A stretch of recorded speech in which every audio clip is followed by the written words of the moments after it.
Hello बच्चों, नमस्कार। कैसे हैं आप सभी लोग? आशा करते हैं बहुत अच्छे होंगे और बहुत अच्छे से आप लोग अपनी पढ़ाई कर रहे होंगे। बेटा, आज sexual reproduction in flowering plant का दूसरा लेक्चर है।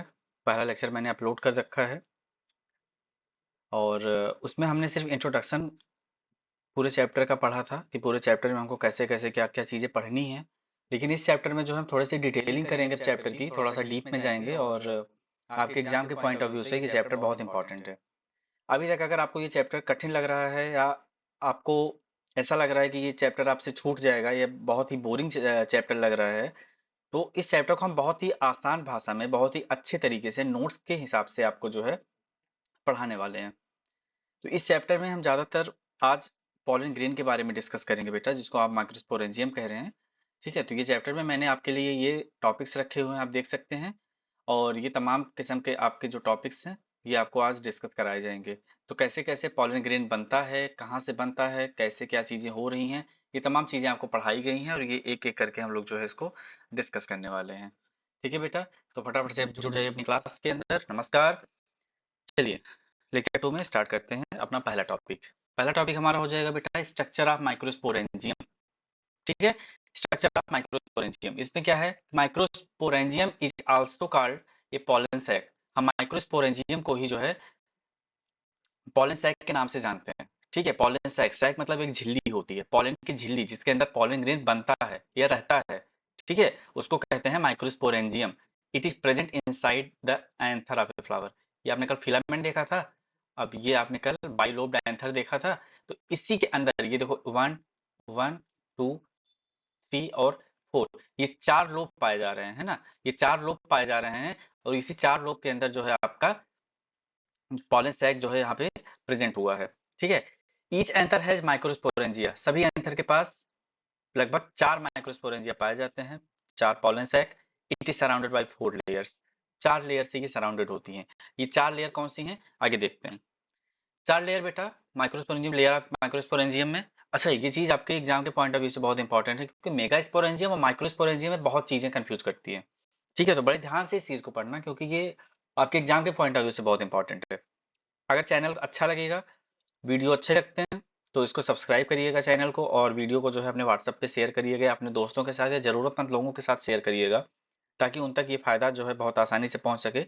और ये बिल्कुल फ्री ऑफ कॉस्ट चीज़ें चल रही हैं, तो फिर आप इसको एब्जॉर्ब करिए, चीज़ों को इसको यूटिलाइज करिए। ठीक है, आगे देखिए बेटा, लेयर ऑफ माइक्रोस्पोरेंजियम में बात करते हैं तो एपिडर्मिस सबसे पहला जो पार्ट आता है ना, सबसे ऊपरी लेयर जो आती है, सबसे ऊपरी लेयर जो हो जाती है एपिडर्मिस की हो जाती है, जो आउटर प्रोटेक्टिव लेयर होती है, जो इसको प्रोटेक्शन प्रोवाइड करती है। ठीक है, आगे अगली बात जो आ जाती है इंडोथीसियम की। इंडोथीसियम क्या कर रहा है, it helps in opening of anther to release pollen. मतलब इसके बाद इंडोथीसियम आता है, जो सीधा सीधा तुमको पॉलन ग्रेन की तरफ लेके जाता है। पॉलन ग्रेन यहाँ से रिलीज होते हैं एंथर से। अगला आता है मिडल लेयर। मिडल ये क्या कर रहा है कि two two thin three thin layers help in nourishment. ये जो मिडल लेयर होती है ना, ये लगभग दो से तीन लेयर में होती हैं, दो से तीन लेयर में ये पाई जाती हैं। और ये क्या काम करती हैं, ये नरिशमेंट में इसकी हेल्प करती हैं। लेकिन नरिशमेंट में हेल्प एक और चीज करता है, जो आपके एग्जाम के पॉइंट ऑफ व्यू से बहुत ज्यादा इंपॉर्टेंट है। देखिए, इसका नाम है बेटा टैपेटम। टैपेटम क्या है, ये पहली बात तो इनर लेयर, और इसको आप मोस्ट इंपॉर्टेंट टिक कर लीजिएगा। ये आपके एग्जाम में आ सकता है, इसकी पूरी की पूरी संभावना है। ठीक है, टैपेटम क्या है, एक प्रकार की इनर लेयर है। क्योंकि हमने मिडल लेयर तो हमने यहाँ पढ़ लिया, है ना। मिडल लेयर तो यहाँ पढ़ लिया, तो टैप्टम क्या हो जाएगी हमारी, टैप्टल लेयर। ये हमारी मिडल इनर लेयर हो जाती है, जो न्यूट्रिशन प्रोवाइड करती है to developing pollen grain. Pollen grain जब बन रहा होता है ना, तो उसको डेवलप, जब वो डेवलप हो रहा होता है, तो उसको जो न्यूट्रिशन प्रोवाइड करने का काम कौन कर रहा है बेटा, वो टैपेटम कर रहा है। बात समझ में आई।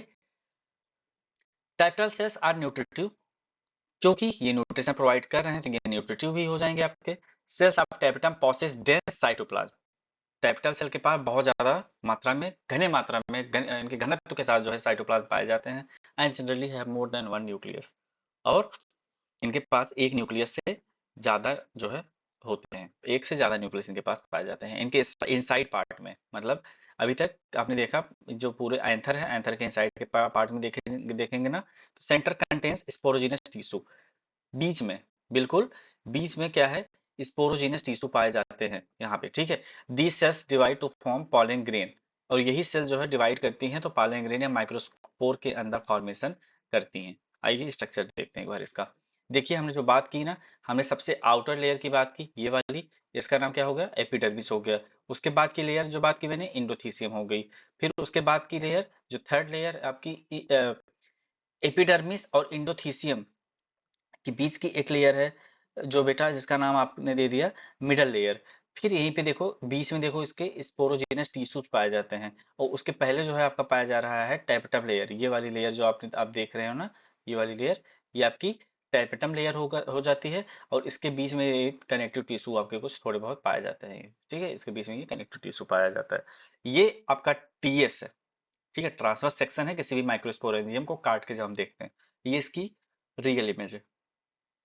आपको कुछ रियलिटी में कुछ इस तरह से माइक्रोस्पोरेंजियम आपको दिखाई देते हैं, ठीक है। ये देखिए आपको कैसे मतलब ये चीजें अरेंज की गई है ना, 1 2 3 4, ये आपके पॉलन सैक्स हो गए। इसी के अंदर कनेक्टिव टिश्यूज पाए जाते हैं यहाँ पे, और इसी के साथ साथ जो है इंडोथीसियम और आपकी जो है स्पोरोजिनस टिश्यूज भी यहाँ पे देखो पाई जा रही हैं। बात समझ में आई? ये आपका माइक्रोस्पोरेंजियम का स्ट्रक्चर होगा, ये आप अपनी कॉपी में बना सकते हैं इस चीज को, ठीक है। आगे माइक्रोस्पोरोजेनेसिस। माइक्रोस्पोरोजेनेसिस, माइक्रोस्पोर आपको पता ही है, पॉलन ग्रेन की बात कर रहा है, और जेनेसिस का मतलब होता है फॉर्मेशन। तो formation of pollen grain is known as microsporogenesis. सीधी सीधी सी बात है, बहुत सिंपल लैंग्वेज में आपको पढ़ना है, कुछ भी नहीं है इसमें, ठीक है। क्या कहा गया है, माइक्रोस्पोरोजेनेसिस मतलब कि formation of pollen grain.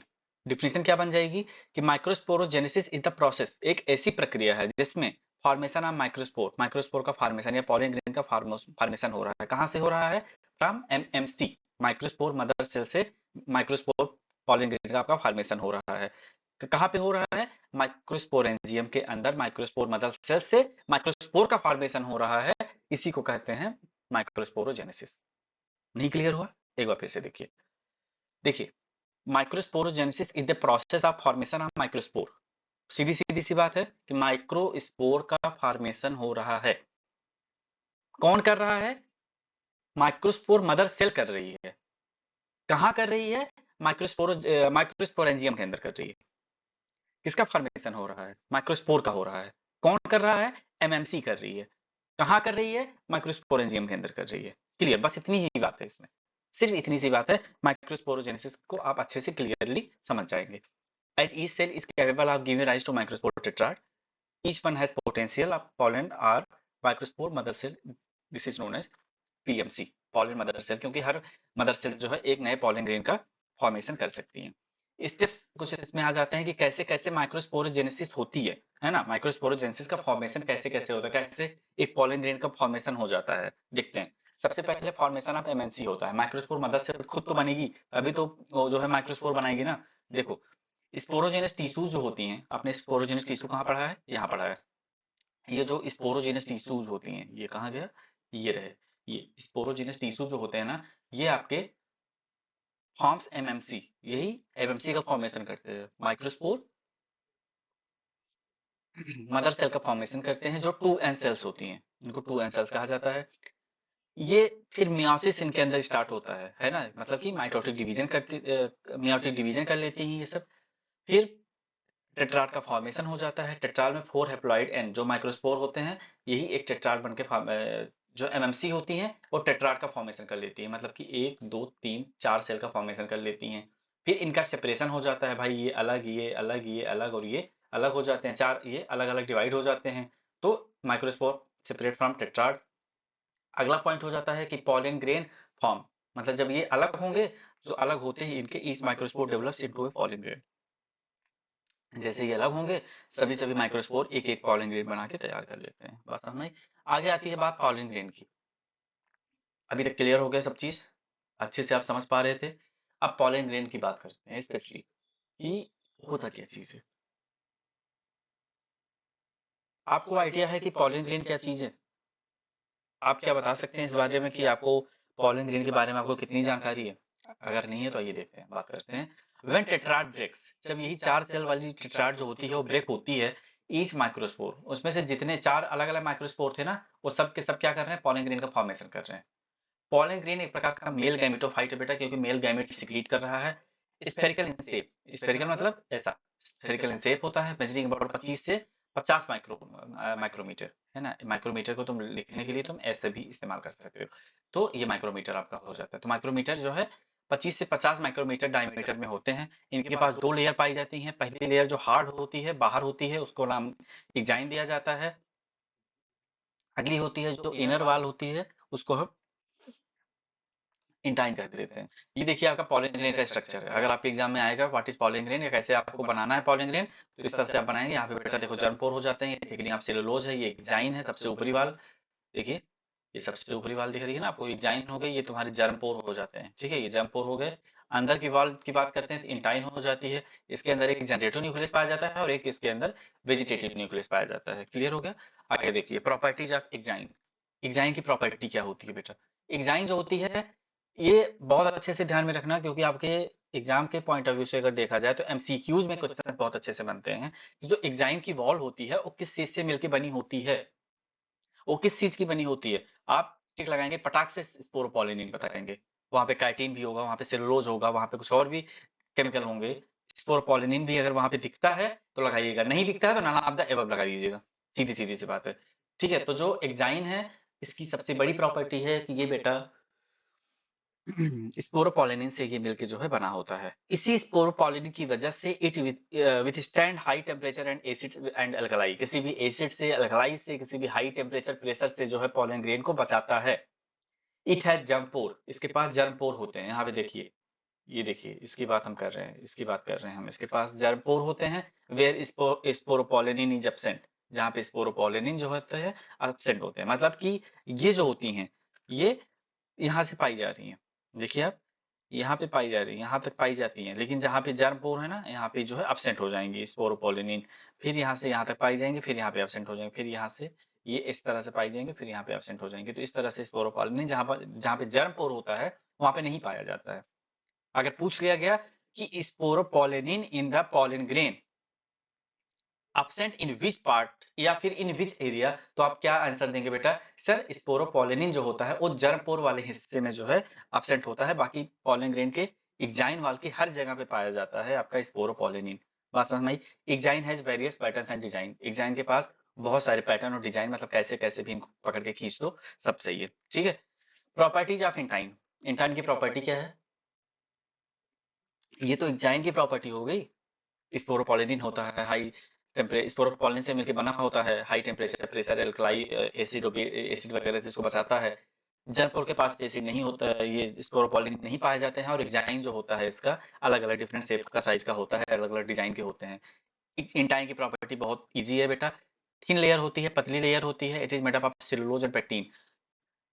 Exine किससे बनी है? स्पोरोपोलिनिन से बनी है। और इंटाइन किससे बनी है? सेलुलोज और पेक्टिन से बनी है। बात को बहुत अच्छे से दिमाग में रखना, सेलुलोज और पेक्टिन से मिलकर बना हुआ होता है। Study of pollen grain known as palynology.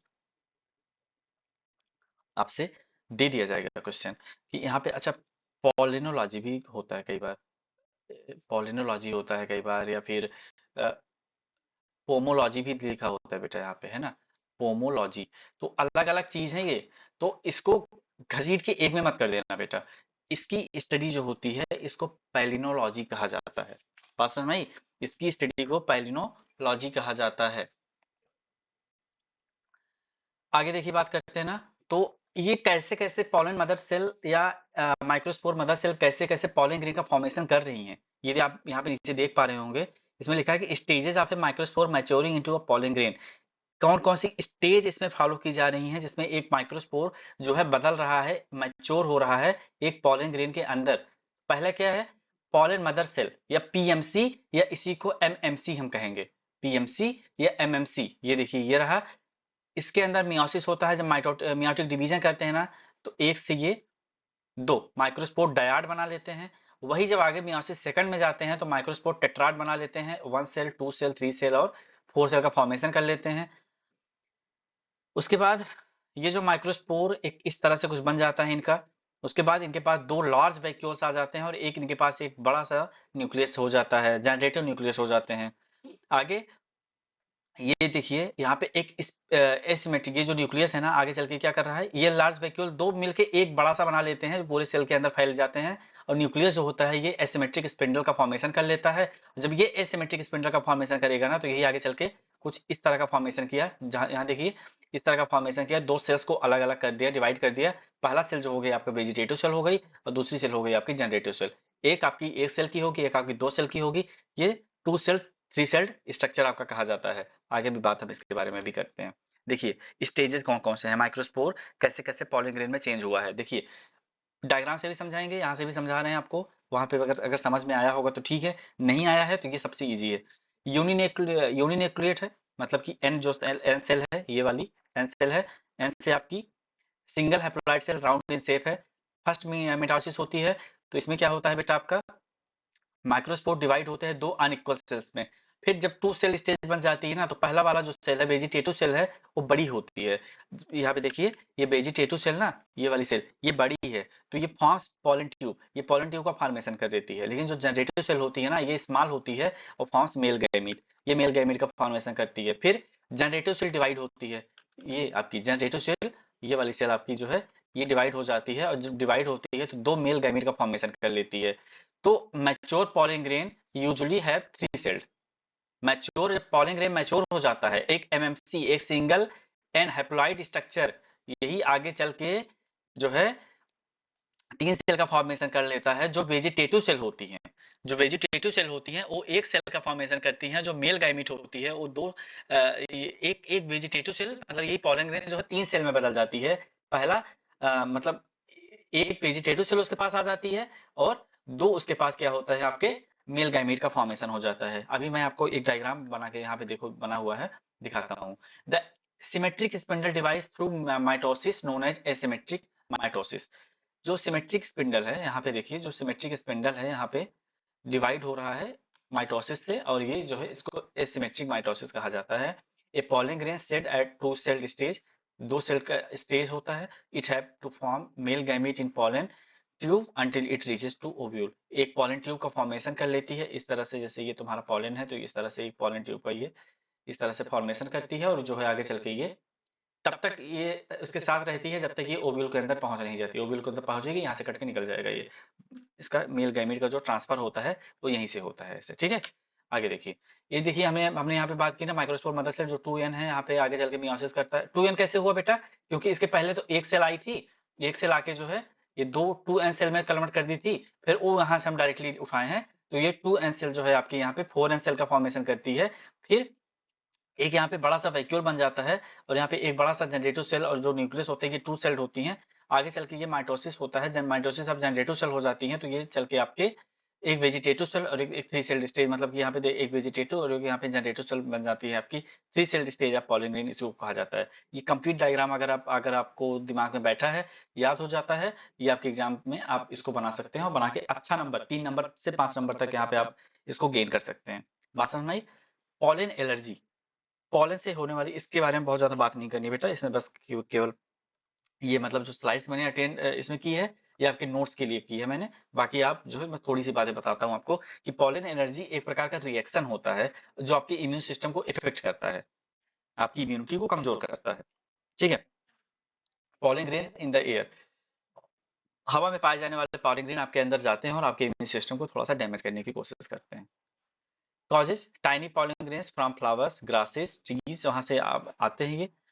Spring season में खास करके ये पॉलन ग्रेन पॉलन एलर्जी होती है।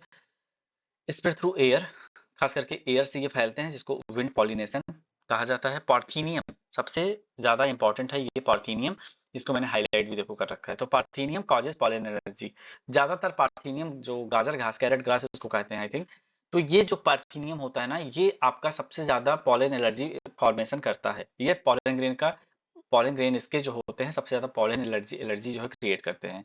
सिम्टम क्या होता है जब आपको पॉलन एलर्जी हो जाती है, तो आपको छींक आएगी बार बार, ठीक है, आपकी नाक ब्लॉक हो जाएगी, इची आईज, आंखों में खुजली होती है, या फिर आपके गले में खुजली होती है, या फिर गला आपका दर्द करेगा, वाटरी आईज, आंखें जो है पानी से भर जाती हैं और कफिंग होती है आपको, ठीक है। तो ये चीजें आप दिमाग में रखिएगा।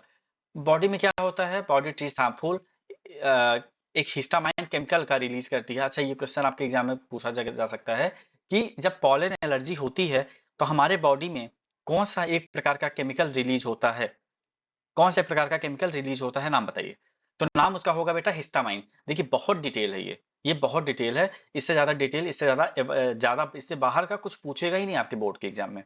ठीक है, तो पोलन एलर्जी अगर आपका पूछता है तो बता देंगे कि सर स्पेशली ये पार्थेनियम से होता है, ये इसके सिम्टम होते हैं, हमारे बॉडी के अंदर हिस्टामाइन नाम का ये केमिकल रिलीज करता है जो इसके सिम्टम को कॉज करता है एलर्जी के।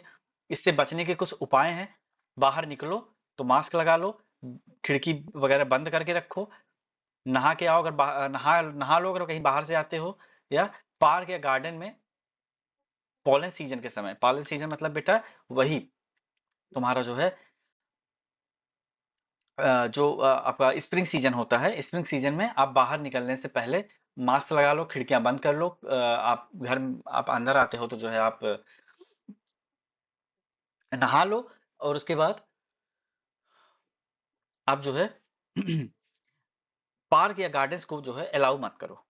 ठीक है, वहां पे जाना अवॉइड करो थोड़े दिन के लिए। इसकी ट्रीटमेंट क्या है बेटा? Anti histamine. देखो ये हिस्टामाइन होता है तो एंटी हिस्टामाइन की मेडिसिन होती है जो रिड्यूस करती है इसके सिम्टम को। डॉक्टर में सजेस्ट नेसल स्प्रे, कुछ नेजल स्प्रे भी डॉक्टर देते हैं जो नाक में डाला जाता है, इसको जो है इसके ट्रीटमेंट के लिए जो है आपको दिया जाता है बेटा। बात समझ में आई? आगे आते हैं uses of pollen grain. Pollen grain खतरनाक नहीं है, पॉलन ग्रेन काम की भी चीज है। सबसे ज्यादा फ्लावरिंग प्लांट के फर्टिलाइजेशन में हेल्प करती है। ठीक है, पॉलन ग्रेन जो होता है फ्लावरिंग प्लांट के फर्टिलाइजेशन में हेल्प कर रही है, पॉलिनेशन में हेल्प कर रही है, सोर्स ऑफ फूड फॉर बीज, मधुमक्खियों के खाने का एक प्रकार का सोर्स होता है, मेडिसिन में इसका इस्तेमाल किया जाता है, और प्लांट ब्रीडिंग और क्रॉप इंप्रूवमेंट के लिए भी इसका इस्तेमाल किया जाता है। पॉलन ग्रेन में वाइबिलिटी क्या होती है? Ability of pollen grain to remain alive and functional. ऐसी जगह पे रखे रहना, ऐसी जगह पे इनको टेम्परेचर पे, ऐसी ह्यूमिडिटी पे इनको रखे रहना, पॉलन ग्रेन जो है ये अलाइव रहें और फंक्शनल रहें। एबिलिटी तो यही होती है, और वायबिलिटी क्या है? Necessary for germination on stigma. मतलब हमको कुल मिला जुला के ये देखना है कि पॉलन ग्रेन जब किसी भी स्टिग्मा के ऊपर बैठ रहा है वो जर्मिनेशन की कंडीशन में रहे, वो पॉलन ट्यूब का फॉर्मेशन कर सके। अगर नहीं कर पा रही है तो वायबल नहीं है। भाई अगर तुम किसी भी, ये तुम्हारा खेत है, खेत में तुमने छोटे छोटे बीज बो दिए हैं, अगर बीज तुम्हारा उग गया, नए पौधे में कन्वर्ट हो गया, तो फिर कहोगे ना कि वाइबल सीड है। अगर वाइबल नहीं है तो सीड जो है आपका डेड हो जाता है, और डेड होने के बाद क्या है, उसकी वाइबिलिटी जो है आपकी पूरी तरह से संपूर्णता खत्म हो जाती है। तो ये बात हम कर रहे हैं। ठीक है, help in successful fertilization. Viability मतलब सक्सेसफुल फर्टिलाइजेशन में हेल्प कर दे हमारी, वाइबिलिटी मतलब वाइबिलिटी पीरियड में भी मिनट्स टू डेज। सबसे कम भी होती हैं, जैसे गेहूं वगैरह का हो गया, धान का हो गया, 30 मिनट से समथिंग का होता है, और कुछ बहुत कई दिनों तक भी रह सकते हैं। Affected by temperature and humidity, ये इनकी जो वाइबिलिटी होती है ये मोस्टली जो है टेम्परेचर या ह्यूमिडिटी की वजह से ये जो है अफेक्ट कर दिए जाते हैं। ठीक है, पॉलन बैंक क्या होता है? पॉलन ग्रेन को स्टोर करके रखना। Pollen grains are stored at very low temperature like liquid nitrogen. Liquid nitrogen के अंदर, ये लिक्विड नाइट्रोजन के बेस बना के इसको जो है बहुत ही कम टेम्परेचर पे, बहुत ही -196 या समथिंग डिग्री सेल्सियस पे आपको जो है ये रखा जाता है। Helps in maintain viability for long time. लंबे समय तक वाइबिलिटी बनाने के लिए इसकी जरूरत होती है पॉलन बैंक की। ठीक है, use in plant breeding and hybridization, useful for conservation of rare plant species. जो रेयर प्लांट स्पीसीज होती हैं उनकी कंजर्वेशन के लिए, जैसे कि कोई तुमको लग रहा है कि हाँ ये आने वाले कुछ समय में खत्म हो जाएंगी, तो उसके पॉलन ग्रेन्स को हम पहले ही जो है रखे रहेंगे, बाद में चल के उसको हम आर्टिफिशियल इंटेलिजेंस के थ्रू और उसको जो है टिश्यू कल्चर के माध्यम से जो है उसको हम जो है जनरेट करवाएंगे, एक अलग अलग जो है उसको मेथड से उसको जो है फिर से दोबारा से जनरेट करने की कोशिश करते हैं। आगे आता है helps in crop improvement and research. आगे जो बात चलती है ना, वो क्रॉप इंप्रूवमेंट और रिसर्च में भी ये हमारा पॉलन बैंक जो हमारा हेल्प करता है। आगे आती है क्रायो प्रिजर्वेशन। तो वही क्रायो प्रिजर्वेशन है जहाँ से पॉलन बैंक में, पॉलन बैंक के अंदर जो पॉलन ग्रेन प्रिजर्व किए जाते हैं, रखे जाते हैं, संरक्षित किए जाते हैं, लगभग लगभग लिक्विड नाइट्रोजन होता है, और उसका टेम्परेचर जो होता है लगभग -196 डिग्री सेल्सियस, जो बहुत ज्यादा होता है अपने डेली लाइफ के रूटीन से हिसाब से अगर देखा जाए तो बात की क्या की गई है कि stored at -196 degree Celsius in liquid nitrogen stops all metabolic activities, cells remain alive but inactive. Cells तो अलाइव रहेंगी, जिंदा रहेंगी, लेकिन वो इनएक्टिव रहेंगी, मतलब कि उनके अंदर कोई फंक्शन नहीं होगा। लेकिन जब उनको नॉर्मल टेम्परेचर पर रख दिया जाएगा तो फिर से उनके अंदर वाइबिलिटी आ जाती है, फिर से वो अपना फंक्शन करने लगते हैं। Use to store pollen cryopreservation में पॉलिन को स्टोर करना, सीड्स को स्टोर करना, स्पर्म को स्टोर करना, एग्स को स्टोर करना और टिश्यूज को स्टोर करने का काम जो होता है वो क्रायो प्रिजर्वेशन का होता है। आपके एग्जाम के पॉइंट ऑफ व्यू से थोड़ा सा इंपॉर्टेंट भी बन जाता है ये। Maintains viability for a long time, तो ये वायबिलिटी मेंटेन करता है। अच्छा, मैं एक बात मैं बार बार बोल रहा हूँ क्योंकि बेटा ये एग्जाम के पॉइंट ऑफ व्यू से इंपॉर्टेंट है। आपको आपको लग रहा होगा कि बेटा ये सर तो जो है लगातार हर चीज में यही बता रहे हैं कि एग्जाम के पॉइंट ऑफ व्यू से ये चीज इंपॉर्टेंट है, लेकिन नहीं, ऐसी बात नहीं है। ये चैप्टर आपके एग्जाम में काफी ज्यादा वेटेज रखता है और क्वेश्चंस इससे हर बार कुछ ना कुछ फंसा फंसा के क्वेश्चंस पूछे जाते हैं। एमसीक्यू बेस्ड भी पूछे जाते हैं, असर्शन रीजन पे भी पूछे जाएंगे, केस बेस्ड स्टडी में भी पूछे जाते हैं, और जो है आपके इस तरह से क्वेश्चंस इसके बनते हैं। लॉन्ग आंसर शॉर्ट आंसर तो बनते ही बनते हैं, ठीक है। इसलिए मैं इसको बता रहा हूँ क्योंकि दो चार टर्म अगर मान लो पॉलन में क्रायो प्रिजर्वेशन और पॉलन एलर्जी अगर पूछ लिया आपसे, तो किस चीज पे आप इसको किस बेस पे आप इसको बताएंगे? तब तो आपको ये लगेगा ना कि हमने तो पढ़ा नहीं है। और ये इस तरह से जो आपको मैं ये प्रोवाइड करा रहा हूँ, ये आपके नोट्स में सोचिए ना आप कितनी ज़्यादा हेल्पफुल है। ठीक है, आप अगर इसको इससे आप एक बार नोट्स बनाइए और एक बार अपनी नोट्स को खुद से पढ़िए, तो आपको लगेगा ना कि ये काफ़ी कुछ इम्पोर्टेंट है। बात समझ आ रही? तो आगे देखिए, useful in research cryopreservation research के बेस पे प्लांट ब्रीडिंग और कंजर्वेशन के बेस पे जो है बहुत ज़्यादा इम्पोर्टेंट हो जाता है आपका। तो ये आपका बेटा नोट्स है, ये आपका आज की क्लास है। तो आज के लिए हम इतना ही रखे हैं आपके लिए। बहुत बहुत शुक्रिया, बहुत बहुत धन्यवाद बेटा। अगर अच्छा लगा हो चैनल तो इसको लाइक करिएगा, चैनल को सब्सक्राइब करिएगा, शेयर करिएगा अपने दोस्तों के पास भी, और कमेंट में बताना कि क्लास आपको कैसी लगी। अगर कोई भी डाउट होता है तो आप क्लास में ज़रूर पूछिएगा। ठीक है, आज के लिए इतना ही। बहुत बहुत धन्यवाद।